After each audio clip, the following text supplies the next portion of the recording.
आपको फर्जी बताया, क्या आपने आइडेंटिफाई भी नहीं किया? आपको उनको आइडेंटिफाई नहीं दिखाई आपने अपनी? हमने बिल्कुल उनको आइडेंटिफाई करवाया। देखिए मैं आप लोगों को बता देना चाहूँ सभी साथियों को कि देखिए ये मेरा आई कार्ड है, ठीक है, ये मेरा आई कार्ड है और मैं आप लोगों को बता देना चाहता हूँ मैं कुरुक्षेत्र भूमि से पत्रकार हूँ और आज से नहीं, हम 10 वर्षों से लगभग सोशल मीडिया से व कुरुक्षेत्र भूमि न्यूज़ से जुड़े हुए हैं और सभी जो कि हमारे कुरुक्षेत्र के वे ऑल हरियाणा के जो भी समथिंग हमारे से व्यूअर है, हमारे दर्शक हैं, वो एक पत्रकार ने पत्रकार की बात नहीं समझी, उन्होंने आपसे सवाल किए कि आप कुरुक्षेत्र से यहाँ पर 1100 रुपये का विज्ञापन करने के लिए आए हैं, तो आपने भी उनको उचित जवाब दिया।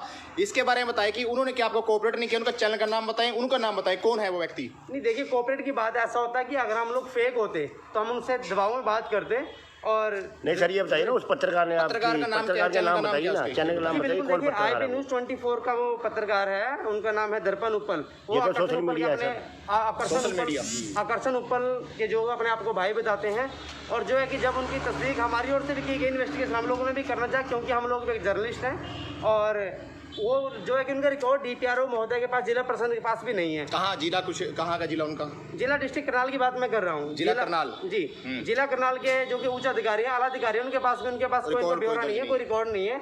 लेकिन वो लोग आकर के सोशल मीडिया पर अपने चैनल के माध्यम से उन लोगों ने फर्जी साबित किया। लेकिन मैं कहना चाहूँगा जो भी दर्शक अभी मुझे देख रहे हैं कि एलिगेशन लगाने, कोई भी किसी पे एलिगेशन लगा सकता है, लेकिन सबसे बड़ी बात होती है कि जब तक इन्वेस्टिगेशन वेरीफाइड ना किया जाए किसी पे एलिगेशन नहीं लगाना चाहिए। कि जब हमारे बारे में इन्वेस्टिगेशन पुलिस में चली गई कि इनकी जांच की जाए कि ये लोग फर्जी हैं, तो जब जांच की बात की गई तो वहाँ पर जब पुलिस इन्वेस्टिगेशन की गई तो साथ के साथ पुलिस ने आधे पौने घंटे के बाद हमें कहा कि आप रिलीफ है, आप लोग जा सकते हैं, आप लोग असली हैं। जो फैक्ट्री मालिक ने आपकी कंप्लेंट की है वो क्या था, उसमें क्या जो आपके ऊपर एलिगेशन लगे हैं वो पूरा मामला क्या था, जो कंप्लेंट हुई है जिसको लेकर? देखिए उन्होंने कंप्लेंट के बारे में, देखिए हमें कंप्लेंट तो नहीं दिखाई, लेकिन मैंने जब तो आपने वहाँ कंप्लेंट की, अगर मैं बात करूँ, अगर वहाँ के मोमेंट की मैं बात करूँ तो मैंने जो कि हेड कांस्टेबल रोहतास थे, मैंने उनसे जान के मैंने कहा भाई साहब श्रीमान जी आप हमें ये बताएं कि हमारे खिलाफ एलिगेशन क्या है। उन्होंने कहा कि उनको लगा, उनके जो ओनर थे फैक्ट्री के, उनको लगा कि ये लोग फर्जी हैं। लेकिन उस फैक्ट्री मालिक ने एक बात और कही थी कि इस पत्रकार के साथ एक दिन पहले भी मेरी बात हुई, क्या उनकी मिली भगत थी? नहीं देखिए, मिली भगत बिल्कुल मैं फैक्ट्री मालिक ने कहा था कि पत्रकार से मेरी एक दिन पहले बात हुई थी, आपको अगले दिन बुलाया। जी बिल्कुल मैं आप लोगों को बता देना चाहता हूँ कि जैसे कि एक दिन पहले हमारा विजिट वहाँ पर हुआ, अपॉइंटमेंट में हुआ, ऐसा नहीं है कि जबरदस्ती किसी के भी हम जाकर के इंडस्ट्री में घुस गए हों। वहाँ पर जब हमारी बातचीत हुई, बातचीत होने के बाद अपॉइंटमेंट के बाद हम लोग वहाँ पर बैठे, हमें सिटिंग किया गया, सिटिंग के बाद हमें चाय भी उन लोगों ने पिलाई। तो जब बात की गई एडिशन के बारे में जब बातचीत हुई तो उन्होंने कहा कि मैं आप लोगों का जो है कि मैं पेड कर दूंगा। तो हमारा जो विज्ञापन की बात हम करें तो हमने सिर्फ एडिशन की बात की थी उनके साथ। उन्होंने कहा कि हम फर्स्ट टाइम आप लोगों को जुड़ रहे हैं, ये आप लोगों में एडिशन का चार्ज मैं करूँगा, वो क्या करूँगा कि मैं आपको मात्र सिर्फ 1100 रुपये दूंगा, वो भी आपके तेल पानी के खर्चे का, कि आप लोग गाड़ी से घूमते हैं, बाइक से घूमते हैं। बहुत सारे लोग आपको कमेंट कर रहे हैं कि क्या आप सिर्फ 1100 रुपये के विज्ञापन के लिए आप गए थे? नो, देखिए मैं आपको बता देना चाहता हूँ कि हमारा राष्ट्रीय समाचार पत्र है, हम लोग न्यूज़पेपर भी चलाते हैं, पोर्टल न्यूज़ पर हमारा यूट्यूब पर चैनल भी है, इंस्टाग्राम पर है, फेसबुक पर हमारा पेज भी है। हमारा क्या हम वहाँ पर टीआरपी बढ़ाने के लिए, कि ये नहीं होता कि हम उनसे 11,000 सुनिए कम समझ लेंगे। उन्होंने आपको फर्जी साबित किया है, फोन पे आपकी बाइक भी दिखाई गई है, आपके बारे में बताया भी है।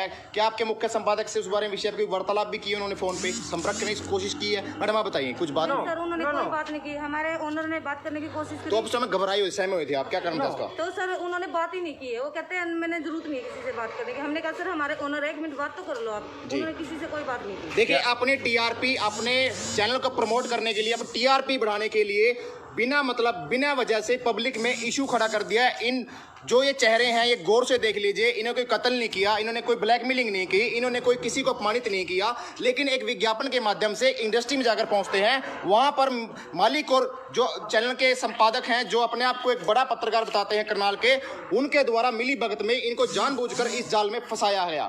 जी बिल्कुल, देखिए मैं बता देना चाहता हूँ आप लोगों को, देखिए एलिगेशन लगाने को कोई भी लगा सकता है, एलिगेशन मैं भी आप लोगों पर लगा सकता हूँ। लेकिन अभी आप जो भी मेरे दर्शक, आप जो कि हमारे दर्शक हैं, आप सब जो कि हमें देख रहे हैं, मैं आप सबसे अनुरोध करूंगा इस खबर को ज़्यादा शेयर जरूर करना, क्योंकि जो कि IBN 24 न्यूज़ चैनल है, जब उन्होंने हमारा इन्वेस्टिगेशन नहीं किया तो न्यूज़ चैनल जो कि उनका पोर्टल चैनल है, जो कि रजिस्टर्ड में नहीं है। आप खुद कह रहे हैं कि फर्जी है, वो रिकॉर्ड नहीं है डीपीआरओ पे। मैं आपको बता दूं, जैसे कि उन्होंने हमें बताया कि हम लोग IBN न्यूज़ 24 के पत्रकार हैं, ये है जो भी समथिंग जो बातचीत हाई कार्ड चेक किया आपने उनका भी? हमने हमने उनको आइडेंटिफाई किया। हमने उनको जो कि पुलिस इंस्पेक्टर उनको कहा कि इनको भी आइडेंटिफाई किया जाए। जनता की आवाज़ उठाने का हम लोग काम करते हैं। बाकी आप जानकारी हमारे मुख्य संपादक जिनकी लगाई गई है, पत्रकारों को फर्जी बताया गया है, तो किस तरीके से खंडन करना चाहते हैं? सर नमस्कार। राजेश जी, पहले तो आप ये बताएं कि पत्रकारों की सुरक्षा कहाँ पर है आज के समय में? हमारा जवाब ये है आपसे, आप संपादक अखबार। देखिए, सबसे पहले तो मैं आप लोगों का आभारी हूँ जो इस विषय को लेके आज आप लोग हमारे पास पहुँचे। साथियों, करनाल में जो घटना हुई है वो एक शर्मनाक घटना है। मीडिया जो है देश का चौथा स्तंभ है।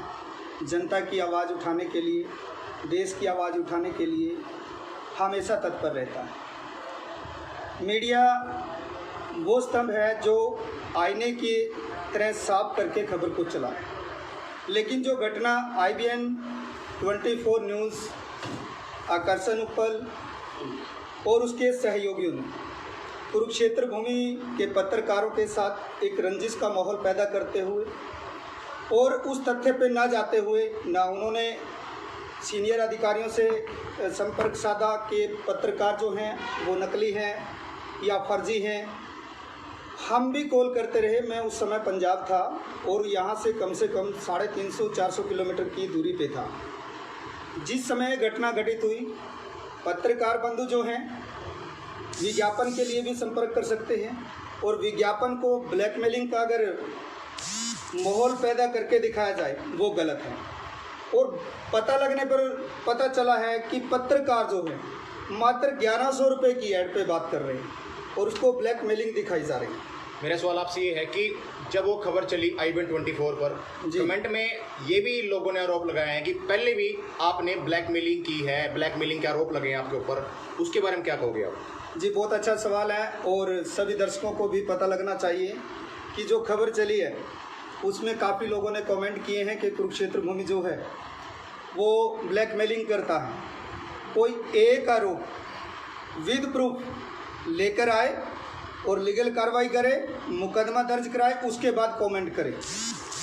बिना वजह किसी के कहने पर कमेंट करना गलत है और उसके स्वाभिमान को ठेस पहुंचाना है। जो लोग ये कहते हैं कि कुरुक्षेत्र भूमि ने ब्लैकमेलिंग की है, वो विद प्रूफ हमारे पास आए और लीगल कार्रवाई के लिए मैं उनके साथ चलूँगा। हम कानून की पालना करेंगे और कहीं भी अपने देश की जनता को झुकने नहीं देंगे और किसी भी प्रकार से हम पीछे नहीं हटेंगे। हम सच के साथ हैं, जो नज़र में है वो खबर में है, हम उनके साथ चलेंगे। कितना पुराना पेपर है सर आपका ये कुरुक्षेत्र भूमि? सर, हमारा जो पेपर है 2014 से है। आज इसको 7 साल हो चुके हैं। सर रजिस्टर्ड है? बिल्कुल रजिस्टर्ड हैं, प्रिंट मीडिया है, पोर्टल पे है, इंस्टाग्राम, ट्विटर सभी जगह है जी। और हमारे पत्रकार जो हैं वो बड़े ईमानदारी से काम करते हैं। और मैं आपके मध्य से एक बात बता देना चाहता हूँ, हमारे पत्रकार तो रजिस्टर्ड हैं और लीगल रूप से कार्य करते हैं।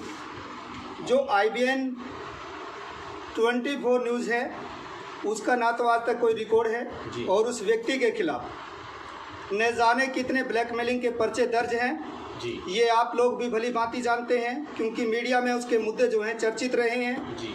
और आप उनको देख भी सकते हैं और काफ़ी टाइम पहले ये फरार भी रहा।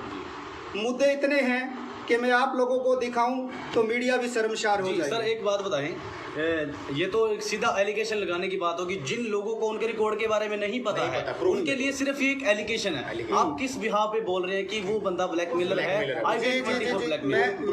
मैं आपको उसका प्रूफ दिखा देता हूं कि उनके जो प्रूफ हैं हमारे पास जो पहुंचे हैं वो मैं क्लियर कर देता हूं।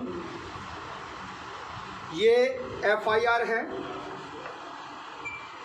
जो कि उसके खिलाफ दर्ज है। FIR का नंबर है 507 जी। मामला क्या है सर? मामला ब्लैकमेलिंग का है जी और ये 2010 में दर्ज है जी। ठीक है जी, जी। और 354, 120 भी, 419, 420, 499, 500 और 509 जी, ये सेक्शन लगी हैं जी। आप रिकॉर्ड निकलवाएंगे तो आपको पता लग जाएगा। और उसके बाद ये ब्लैकमेलिंग में गिरफ्तार भी हुए हैं जी। आप देख सकते हैं CIA टीम ने इनको गिरफ्तार किया है। हर एक रिकॉर्ड हमारे पास इनका पहुंच चुका है, ये चेक कर सकते हैं आप।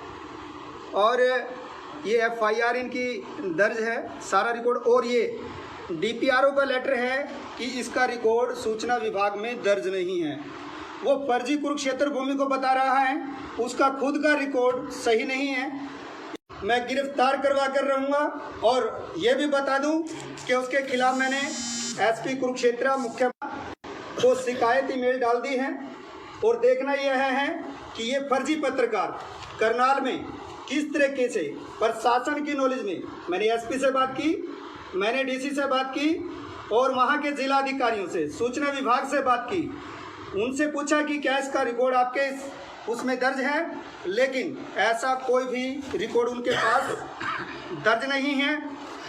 मैं ये कहना चाहता हूँ कि ये जिला के अधिकारी अपने जिला के अंदर अगर कोई फर्जी पत्रकार काम कर रहा है, अगर मीडिया, तो ऐसे लोगों के खिलाफ कानूनी कार्रवाई होनी चाहिए। और मैं सभी पत्रकार बंधुओं से एक बात कहूँगा कि जो व्यक्ति पब्लिक के बीच में ऐसी इस प्रकार की खबरें फैलाने का काम करता है, तो उसके खिलाफ आप संगठित होकर कार्रवाई करवाएं। और ये मेरी आप लोगों से अपील है। जितने फॉलोवर हैं उसके सभी ने उनका जो दिल है वो जीता हुआ है। उसको संपादक हैं जो अपने आप को संपादक बोलते हैं जी, उन तक क्या मैसेज दोगे हमारे न्यूज़ चैनल या हमारे सोशल मीडिया के माध्यम से? आप उनको क्या मैसेज? किसी प्रकार से ठेस पहुंची है उससे माफ़ी मांगनी चाहिए।